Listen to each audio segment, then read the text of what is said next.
ദൈവനാമത്തിന് മഹത്വം ഉണ്ടാകട്ടെ.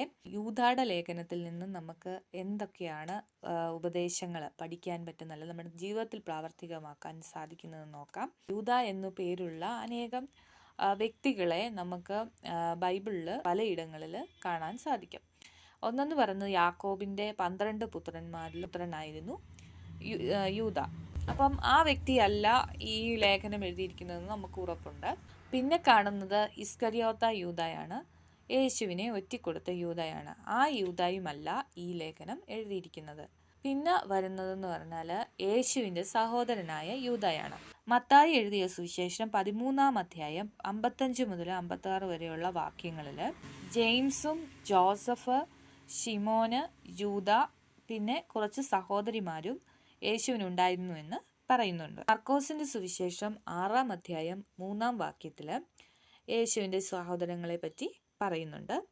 ഇനി യോഹന്നാന്റെ സുവിശേഷം 7-ാം അധ്യായം 3 മുതൽ 5 വരെയുള്ള വാക്യങ്ങളിൽ സഹോദരങ്ങളൊക്കെ വാശി പിടിപ്പിക്കുന്നതായിട്ടൊക്കെ കാണുന്നുണ്ട്. അപ്പോസ്തല പ്രവൃത്തി 1:14 യേശുവിൻ്റെ ശിഷ്യന്മാരോട് കൂടെ ഇരുന്ന് ഈ സഹോദരങ്ങൾ പ്രാർത്ഥിക്കുന്നതായിട്ട് കാണുന്നുണ്ട്. അപ്പം അത് ഉയർപ്പിന് ശേഷമാണ് യേശുവിൽ വിശ്വസിച്ചത്. അതിനു മുന്നേ യേശുവിനെ സഹോദരങ്ങളൊന്നും അംഗീകരിച്ചിരുന്നില്ല.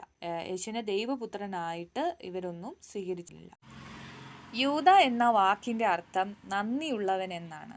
എന്നാൽ ഈ പേര് ലഭിച്ച പലർക്കും നന്ദിയുള്ളവരായി ജീവിപ്പാൻ സാധിച്ചിട്ടില്ല.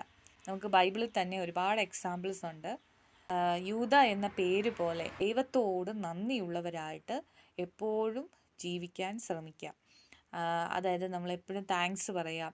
അത് നമുക്ക് എന്തെങ്കിലും കിട്ടുമ്പോൾ, ലൗകികമായിട്ട് കിട്ടുമ്പോഴുള്ള താങ്ക്സ് അല്ല, കഷ്ടതയിൽ പോലും അല്ലെങ്കിൽ നമുക്കൊരു പരീക്ഷണം വരുമ്പോൾ പോലും നമ്മൾ താങ്ക്സ് പറയുക. നമ്മൾ ഭൂമിയോട് അടുക്കുമ്പോൾ അല്ലെങ്കിൽ ദൈവത്തെ വിട്ട് അകന്നു മാറുമ്പോൾ നമ്മുടെ പാപങ്ങൾ നിമിത്തമാണ് നമുക്ക് പല പരീക്ഷണങ്ങളും കഷ്ടതകളും ഒക്കെ വരുന്നത്.